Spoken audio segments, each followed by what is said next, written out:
Hello, bienvenue sur C0 Academy. Aujourd'hui, on va regarder nos premiers indicateurs en trading, donc épisode 3. Évidemment, si tu n'as pas vu les deux premiers épisodes, je te recommande d'aller les voir parce que c'est la suite de ceux-ci. Donc, ça serait dommage évidemment de louper ça. Allez, on y va. Let's go!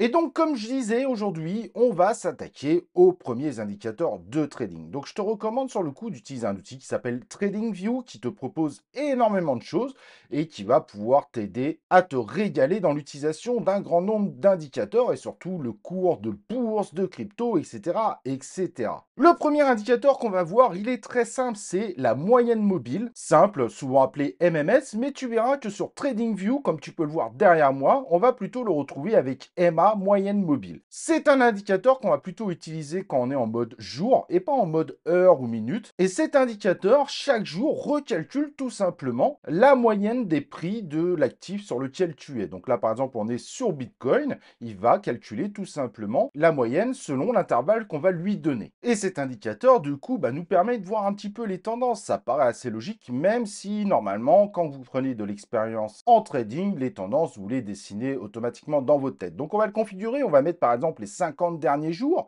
comme tu peux le voir sur l'écran. Et en méthode d'adoucement, on va mettre SMA en 5. Bien évidemment, c'est un indicateur technique qui tout seul n'a pas beaucoup d'utilité et donc il faudra savoir l'analyser avec d'autres indicateurs, mais ça on verra bien après. Il y a aussi un indicateur qui s'appelle tout simplement la moyenne mobile exponentielle, donc qui est évidemment un petit peu différent car il se concentre majoritairement évidemment sur les résultats les plus proches. Cet indicateur est plus utilisé sur le coup sur des périodes plus courtes, comme je vous avais dit, la moyenne mobile simple classique est plutôt utilisé sur des journées, donc sur des longues tendances. L'avantage de la moyenne mobile exponentielle a plus d'intérêt d'être utilisé sur des périodes un petit peu plus courtes. Pour le retrouver sur TradingView, tu chercheras dans la partie indicateur et tu chercheras MME. Bien qu'on te conseille en général de faire un intervalle entre 12 et 26 jours, en tout cas dans l'univers des crypto-monnaies, nous on va le mettre à 12 par exemple, et on va garder évidemment le même SMA, mais ça va nous permettre également de l'utiliser pour le combiner avec d'autres indicateurs très intéressants que nous allons voir ensuite. En revanche, je te préviens direct, quand tu veux avoir beaucoup d'indicateurs sur TradingView, il te faudra un compte payant. Donc, ça sera à toi de voir, évidemment, si tu veux utiliser ou pas ce type d'indicateur. Un certain nombre de personnes ne les utilisent pas, mais d'autres les utilisent. Donc, ça sera à toi de trouver les indicateurs qui te semblent les plus intéressants par rapport, évidemment, à ton type de trading. Et ça, c'est ce qu'on avait vu dans la précédente vidéo. Et parfois, on a évidemment des indicateurs avec lesquels on se sent plus à l'aise. Donc ça, évidemment, ça sera à toi de choisir l'ensemble des indicateurs qui t'aideront à faire les meilleurs choix dans tes trades. Il est évidemment indispensable également de pouvoir tracer les tendances. Donc ça, on l'avait vu évidemment dans la vidéo concernant les vagues d'Elliott. Il peut y avoir trois types de périodes, des ranges, des périodes haussières et des périodes baissières. Et ceci peut te permettre également de prendre des décisions, de limiter au maximum les risques d'erreur. Tu vois derrière défiler quelques exemples qui peuvent te permettre de bien comprendre comment ça fonctionne. Et sur la partie pleine de la bougie, si tu arrives à rassembler par exemple 3 points bas ou 3 points hauts, tu as tendance à confirmer une tendance. Tu peux essayer de le faire aussi avec deux, mais il y a un risque finalement d'erreur assez large. Donc on recommande en général plutôt d'avoir trois éléments qui te confirment une tendance, donc sur laquelle tu arrives à placer une ligne, que ce soit une tendance baissière, que ce soit une tendance haussière ou que ce soit un range, donc un prix relativement stable. Donc en général, dans le concept, ce qu'on fait, c'est quand on a deux points, on commence à créer sa tendance. Cependant, elle demande confirmation et la confirmation se fera par un troisième point qui confirmera que la tendance est bien présente.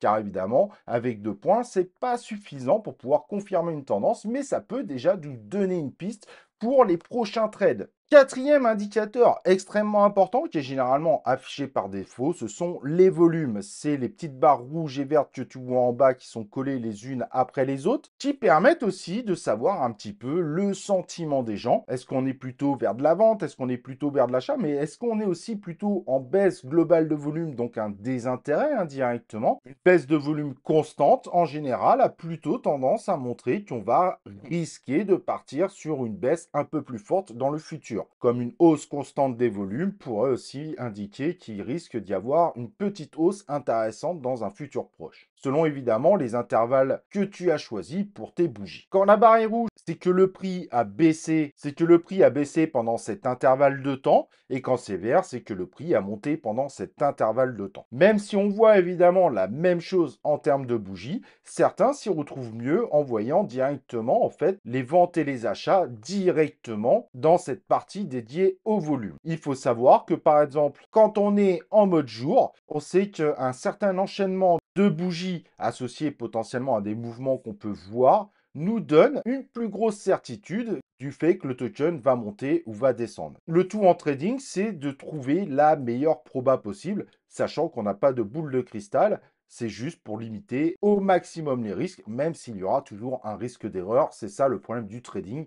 On ne peut pas savoir pile poil à l'avance. Et si on avait vu les deux premiers indicateurs, c'est pour t'en donner un nouveau qui est très utilisé en revanche, qui s'appelle le MACD, qui correspond tout simplement à la moyenne des deux moyennes mobiles exponentielles, mais qui correspondent les deux à deux périodes différentes. C'est un indicateur évidemment extrêmement intéressant. Ce qui est intéressant, c'est que quand on voit le croisement entre les deux lignes, cela amène très souvent à confirmer un changement de tendance. Donc, si vous étiez plutôt sur une tendance baissière ou baissière puis stabilisée et que tu as l'impression que ça commence à monter, le croisement de ces deux lignes souvent annonce une période haussière. Et c'est pareil évidemment pour les croisements dans l'autre sens. Quand la ligne bleue traverse en baissant l'autre ligne, donc la orange, cela annonce généralement que la baisse qui est en train de se préparer a plutôt tendance à être une baisse un peu plus continue que prévu. C'est donc évidemment un indicateur très utilisé, très intéressant, qu'il ne faut pas évidemment utiliser seul, mais qui peut énormément aider, surtout quand on démarre au niveau de l'univers du trading.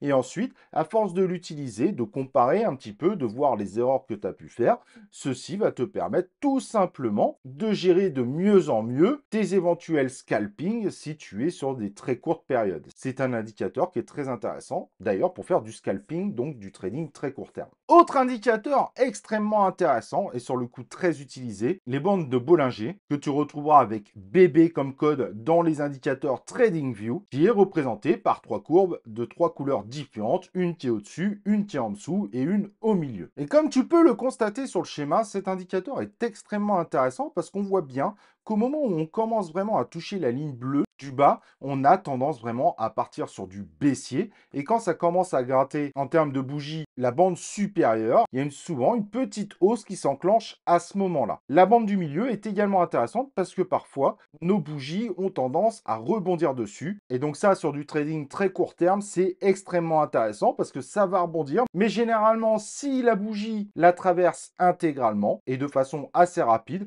il y a beaucoup de chances d'enclencher évidemment une petite période de hausse. Sachant que là, on parle de trading court terme, ça peut annoncer tout simplement une petite hausse dans les quelques minutes suivantes. Voilà, on a déjà bien avancé pour aujourd'hui. Il y aura d'autres vidéos évidemment autour du trading pour avancer.